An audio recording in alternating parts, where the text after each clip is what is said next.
Hello everyone, आज है 18 अप्रैल और आज इस वीडियो में हम बात करेंगे एचडीएफसी बैंक और एचडीएफसी लिमिटेड के बारे में। देखिए, दोनों ही कंपनियों के शेयर में भयंकर गिरावट है। आज अगर देखा जाए तो निफ्टी की हालत बहुत ज़्यादा खराब थी।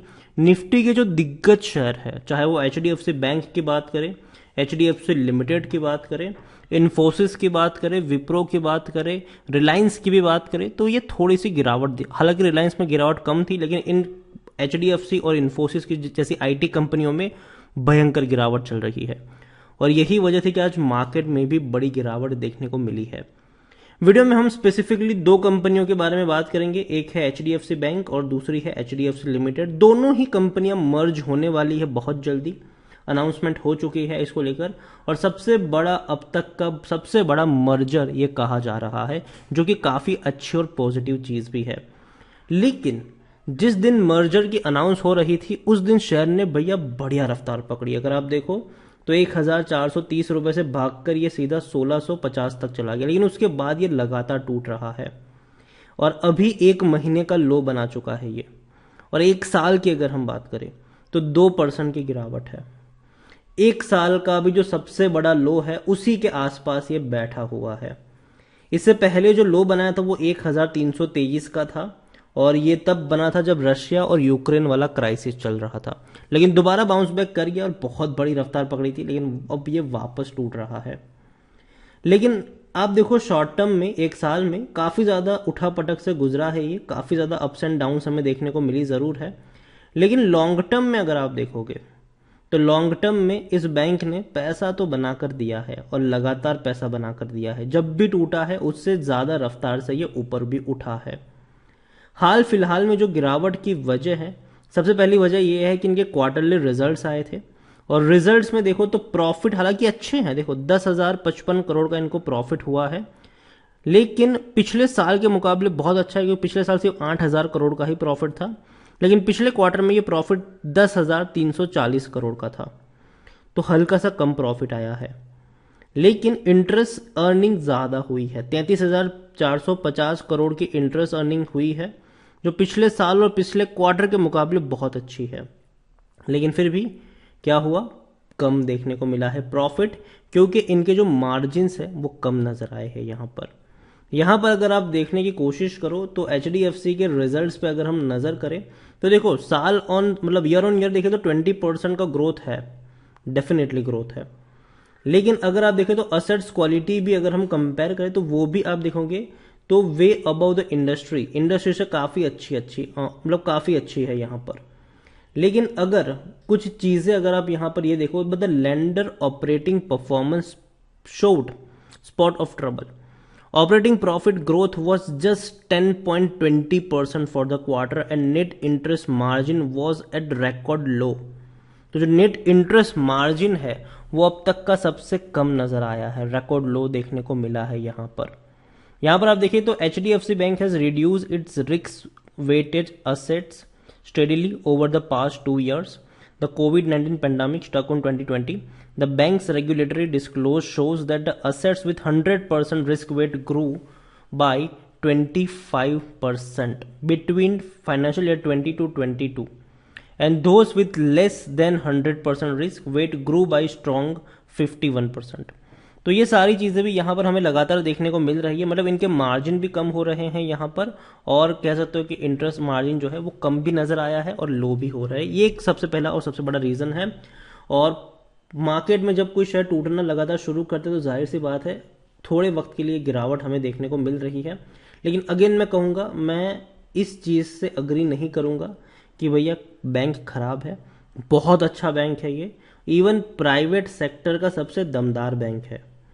अब काफी लोग यहाँ पर अग्री भी करेंगे, डिसअग्री भी करेंगे, लेकिन एक चीज मैं यहीं पे मेंशन करना चाहूंगा कि एचडीएफसी बैंक की जो मर्जर हो रहा है एचडीएफसी लिमिटेड के साथ, वो बहुत ही पॉजिटिव खबर है, जिसका लॉन्ग टर्म में आपको इम्पैक्ट भी देखने को मिलेगा फ्यूचर में। एचडीएफसी बैंक के बारे में अगर हम देखें तो एचडीएफसी बैंक में according to Moneycontrol user 21% लोग कह रहे बेच दो। पहली चीज, मेरी बेचने की सलाह नहीं है, बल्कि मैं कहूंगा कि खरीदारी के मौके अब आपको नजर आ सकते हैं। अगर आप बड़े ब्रोकरेज फर्म के टारगेट भी देखो तो 2-2 हज़ार रुपए के टारगेट देखने को मिले, और ये आज का टारगेट है प्रभुदास लीलाधर की तरफ से आज की ये खबर है। यहाँ पर एचडीएफसी बैंक में अगर हम देखें तो कंपनी में, बैंक में अगर आप देखो तो यार रेवेन्यू में ग्रोथ है, इंक्रीज है रेवेन्यू, और ये अभी और इंक्रीज भी आपको देखने को मिलेगा फाइनेंशियल ईयर 2022 में। यहाँ पर आप देखोगे प्रॉफिट्स भी देखोगे तो वो भी लगातार इंक्रीजिंग मोड में है, 31,850 करोड़ का प्रॉफिट। तो कंपनी लगातार बड़े प्रॉफिट क्लॉक कर रही है। अभी मैं फाइनेंशियल ईयर 2022 की बात करूं तो ये जो प्रॉफिट है ये 40,000 करोड़ तक का देखने को मिल सकता है। देखो हर साल अगर हम देखें तो प्रॉफिट और रेवेन्यू दोनों ही इंक्रीज तो हो रहे हैं, ऐसा नहीं कि इंक्रीज नहीं हो रहे, बहुत अच्छे से इंक्रीज हो रहे हैं। और देखो इस गिरावट के साथ सस्ता भी हो चुका है, 21 का इसका पी है, सेक्टर पी 26 से कम है, और इसीलिए 92% एनालिस्ट कहते हैं खरीदारी करो। यहाँ पर खरीदारी करने का सही मौका भी है क्योंकि शेयर ओवरबॉट जोन में नहीं है, कोई भी रेड फ्लैग नजर नहीं आ रहा है। लॉन्ग टर्म में बैंक एफडी से भी अच्छा पैसा इसने बनाकर दिया है। अच्छा डिविडेंड पेइंग शेयर है। अगर मैं डिविडेंड के बारे में आपको यहाँ पर दिखाने की कोशिश करूं तो 2021 में 6.5 रुपए का इसने डिविडेंड पे किया था। हालांकि 2020 में इसने डिविडेंड पे नहीं किया था कोविड वक्त में। 2019 में 20 रुपए के आसपास का डिविडेंड पे किया था। तो डिविडेंड मेरे हिसाब से उतना अच्छा नहीं है क्योंकि 2020 में तो इन्होंने पे किया ही नहीं था, 21 में सिर्फ 6.5 रुपए का था, तो डिविडेंड में कोई खास नहीं है। लेकिन हो सकता है कि अब शायद बैंक दोबारा से अच्छे डिविडेंड की तरफ जाने की कोशिश करे। होल्डिंग्स की अगर हम बात करें, शेयर होल्डिंग की बात करने की कोशिश करें तो 25.78% की होल्डिंग है प्रमोटर के पास। म्यूचुअल फंड्स ने खरीदारी करी है, जो 14.98% की होल्डिंग थी म्यूचुअल फंड के पास दिसंबर क्वार्टर में, अब वो इंक्रीज होकर 16.28% पर आ चुकी है। डोमेस्टिक वालों ने भी खरीदारी करी है, 8% की जो होल्डिंग थी अब वो हो चुकी है 8.28। हालांकि एफआईएल्स ने बिकवाली करी है, 37.47% की जो होल्डिंग थी वो आ चुके 35.62%। रिटेल और अदर पार्टीज जितने थे उतने पर ही है, कोई ज्यादा बड़ा चेंजेस उसमें देखने को नहीं मिला है। ओवरऑल प्रमोटर जहां थे वहीं है। दूसरी ओर म्यूचुअल फंड और डोमेस्टिक वालों ने खरीदारी करी है, एफआईएल्स वालों ने यहाँ पर बिकवाली करी है। तो देखो एचडीएफसी बैंक मुझे पसंद आती है ये बैंक, और डेफिनेटली मुझे लगता है कि आने वाले समय में बैंकिंग सेक्टर जो है पोटेंशियल है, काफी अच्छा ग्रो कर सकता है ये, और लॉन्ग टर्म में अच्छा पैसा इसने बनाकर दिया है, आगे भी बनाकर दे सकता है। जब भी टूटा है तेजी बनी है। मेरे हिसाब से धीरे धीरे अगर आप चाहे तो यहाँ पर इन्वेस्टिंग करना शुरू कर सकते हैं। अगेन कहूंगा किसी और एक प्राइस से बहुत सारे शेयर्स मत खरीदना, धीरे धीरे खरीदारी करो, हर गिरावट में चाहे तो एवरेज करते चले जाओ लॉन्ग टर्म के लिए। सेम सलाह मेरी एचडीएफसी लिमिटेड को लेकर भी रहेगी। हालांकि एचडीएफसी लिमिटेड से ज्यादा मैं कहूंगा कि एचडीएफसी बैंक में पैसा लगाए, क्योंकि एंड ऑफ द डे ये मर्ज होने वाला है, एचडीएफसी बैंक में ही मर्ज होने वाला है ये।